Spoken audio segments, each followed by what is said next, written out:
Welcome back to in this my new video guys. First of all very good morning. And आज के इस blog में मैं कुछ विशेष टॉपिक्स पे बात करना चाहता हूँ। और काफ़ी दिन हो चुका है मैंने कोई भी ब्लॉग्स नहीं बनाया अभी तक, और बहुत समय के बाद मेरे को टाइम मिला है, क्योंकि आजकल मेरा बहुत बिजी शेड्यूल है, कामों में हम बिज़ी हैं, इसलिए ब्लॉग नहीं बना पा रहे हैं। But sorry for my viewers कि मैं आपके लिए ब्लॉग्स नहीं बना पा रहा हूँ डेली। और यहाँ पे एक बाबा जी मिल गए मेरे को, और बाबा जी आ रहे हैं, वो यहीं रहते हैं डैम में। भोले शिव शंकरा, इधर देखो ना बाबा भोले। कहाँ से हो आप? पंजाब। पंजाब जी। तो आज कहाँ जा रहे हो, किस गांव में जाओगे आज? आप जाना क्या, हम इधर ही डोलते हैं जहाँ दो रोटी मिल जाए। अच्छा जी, भगवान का नाम ले रहे हैं। ठीक है प्रभु हरे कृष्णा। हमको आशीर्वाद दे रहे हैं। हरे कृष्णा हरे राम। मेरे फॉलोअर्स के लिए दो आशीर्वाद दे दो, कुछ दो बढ़िया शब्द बोल दो फॉलोअर्स के लिए। आपकी मनोकामना पूरी होगी, सोचे हुए काम पूरे होंगे, जो जगती रहेगी। ठीक है, धन्यवाद आप। जय माता की। जय माता। तो बढ़िया लगा बाबा जी से मिलके। ये काफ़ी टाइम से यहाँ पे डैम के घेरे में रहते हैं। यहाँ पे एक मंदिर है, उस मंदिर में ये लोग रहते हैं, और बहुत बढ़िया नेचर है इनका, पंजाब से बिलोंग करते हैं।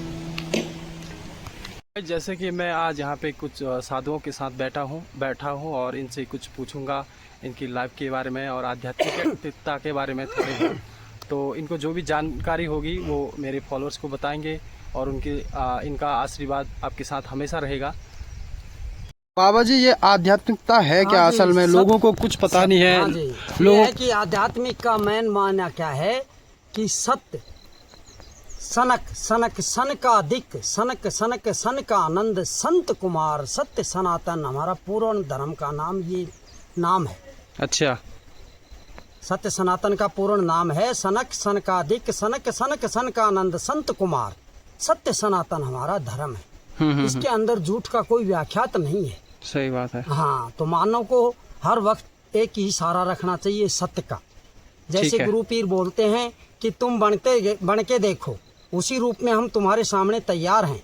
हिरण्यकश्यप बनोगे तो हम नरसिंह रूप लेके तुम्हारे सामने खड़े हैं। रावण बनोगे तो राम बन के तुम्हारे सामने खड़े हैं।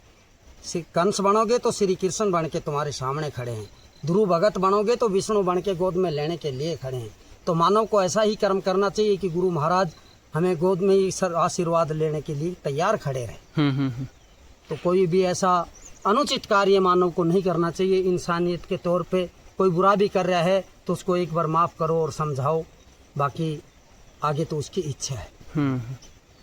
बताया गया है कि हमारे देश इस धरती के ऊपर ऐसी कौन सी नारी हुई है जो अपना पति खुद पाल करके बनाया है, और जिसके आगे यमराज महाकाल हार मान के गए हैं। और ऐसे कौन से ऋषि हैं जिनके गुड रहस्य हैं, और ऐसे कौन से पुत्र हैं जिनके बाप का दर्जा नहीं मिला है। वो गुड रहस्यों के बारे में हम आपको एक छोटी सी 4 लाइन बता रहे हैं।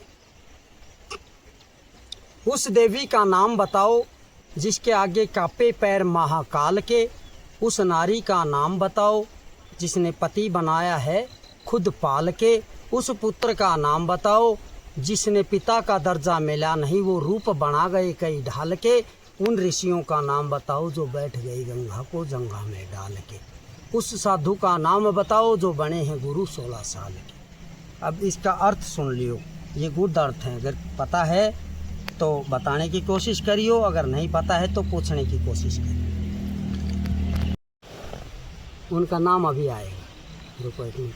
ठीक, चिलम तो काट दी। हाँ कोई बात नहीं। थोड़ा सा बाबा से बात करते हैं। हाँ, तो बाबा जी थोड़ा अपने बारे में बताएंगे कि आप कहाँ से हैं और कितने सालों से आप जो है कि इस वेशभूषा में हैं, साधु जीवन में? वेशभूषा में 10-12 साल से हैं।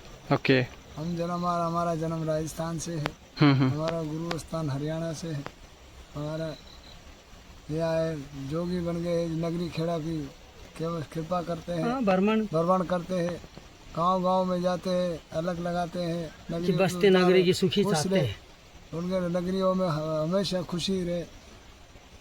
अच्छा, तो आप मेरे को बता सकते हैं आप लोग इस वेशभूषा में क्यों आए, क्यों आपने ये रास्ता चुना? संसार का उद्धार हो करने के लिए इस देश में भगवान ने हमारे को चोला दिया है। अच्छा। हाँ जी, हम नगरी नगरी में जाते हैं, अलग लगाते हैं, गांव में भिक्षा करते हैं, गांव नगरी में घूमते हैं, उनका गांव का उद्धार होता है। गृहस्थ बसाने की हम वो नहीं है। हम बाहर पहाड़ों में नीचे भ्रमण करते हैं, नीचे करते हैं, पहाड़ों में भी रहते हैं, अग्नि में कभी। देखो, साधु जीवन को हर कोई नहीं समझ पाएगा। साधु जीवन बहुत कठिन होता है और मैं समझ सकता हूँ इस चीज़ को, क्योंकि मैं साधु लोगों को बहुत सुनता हूँ, आप जैसे लोगों के साथ बहुत बैठता हूँ।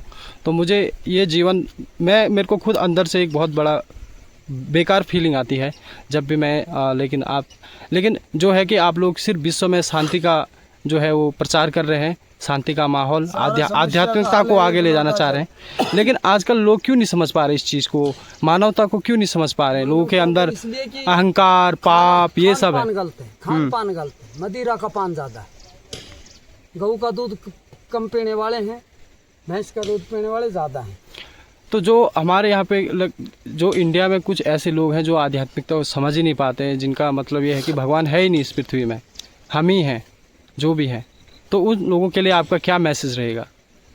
कैसे उन लोगों को हम रियलाइज़ कराएं कि है इस पृथ्वी में भगवान है, असल में है? आपको विश्वास नहीं है उन लोगों को, क्योंकि उन लोगों ने कभी एक्सपीरियंस ही नहीं किया, उनके अंदर कभी मतलब उनको सानिध्य ऐसा नहीं मिला ना। लकड़ी के साथ में लोहा तिर सकता है, अच्छे सानिध्य में बैठेंगे तो राक्षस की भी पूजा हो सकती है। बिल्कुल बिल्कुल। उनका सानिध्य अच्छा नहीं है। संगति से गुण आत है, संगति से गुण जात। संगति करो तो कोई साध की जो हरे कोट अपराध।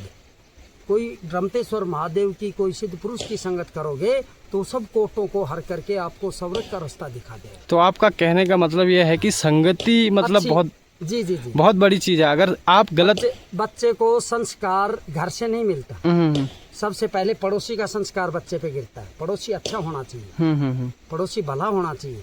बुरा पड़ोसी है तो वो घर छोड़ दो आप, ठीक है, क्योंकि इस बच्चे में संस्कार पड़ोसी के गिरते हैं। आप ये कहो कि फलाने के बच्चे के साथ मत रहे, वो जबरदस्ती उसके साथ रहेगा वो।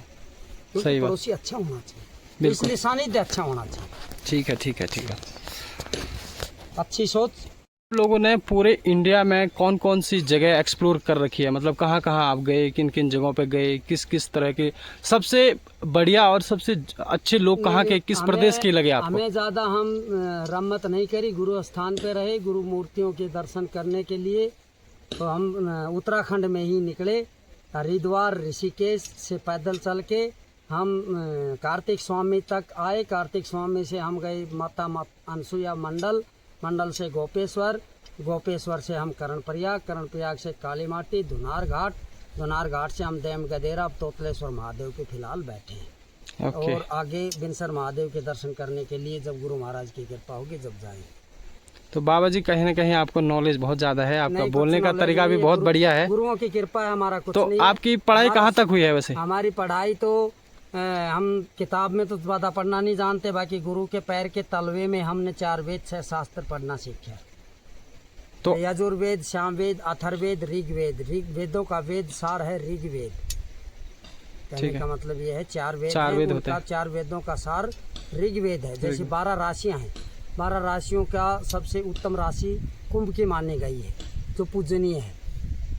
कुंभ राशि, हाँ जी। उसके साथ में जिसको पूछते हैं ना, तुला। ठीक है, कुंभ का जोड़ा कहाँ से है? तुला राशि। दोनों पे शनि का वो रहता है ढैया। 2.5 महीने खुश रहेगा, 2.5 महीने उदास रहेगा। मगर जब शनि का ढैया लगे, 3 चीज से दूर हट जाओ, दारू की दुकान, कसाई का घर, वेश्या का मकान। उस आदमी पे कोई व्याधाएं नहीं आएंगी, कोई संकट नहीं आएगा, कोई प्रकार का उसके पास वो नहीं आएगा। क्योंकि ये 3 चीज हैं, ये विनाश का रास्ता दिखाती है। दिनचर्या कैसा रहता है? दिनचर्या यह है कि चिलम और चाय, ओम नमः शिवाय, बाकी 24 घंटे में एक बार चूल्हा चेतन करके भोजन तैयार करके गुरु पीरों का भोग लगाते हैं। अच्छा, डेली? खाने की रही बात, ऐसा कुछ नहीं है, कोई हम परहेजी नहीं है, मगर यह है कि 24 घंटे में एक बार बनाते हैं। ज़्यादातर हम चिलम और चाय का सेवन ज़्यादा करते हैं। 24 घंटे में सिर्फ एक बार भोजन बस। इतना ही पाते हैं जितना इस चोले को हमें चलने फिरने की जरूरत हो, क्योंकि अन्न पानी हजम करने के लिए मनुष्य को मेहनत करना पड़ेगा। सही बात है। तो हम मेहनत तो छोड़ दी घर में, अब गुरु भजन में है। अब ये तो मेहनत जो भाई आरती पूजा ये तो साधु का फकीर का एक कर्म है। तो अब ये धुना हमने बनाया, बांस ले आए हैं, जो भी ले आए वो हमारा कर्म है। वो कोई मेहनत में नहीं गिने जाता। सही बात है, क्योंकि वो एक कर्म है। हाँ, वो कर्म अगर नहीं करें तो फिर फकीरी का क्या मतलब। तो कर्म ये है कि 3 बजे निंद्रा त्याग दो, उसके बाद आप काम है कर लो जो भी है, नहीं तो अपना चिलम जो भी गुरु महाराज की दया से, मतलब निंद्रा कम से कम, कहने का मतलब नींद और बिंद का खेल है। हाँ, 2 चीज का। 4 उंगल की लंगोटी पे काबू और ये नेत्रों पे काबू रखो, फिर दुनिया हिला नहीं सकती। ठीक है, धन्यवाद। हाँ।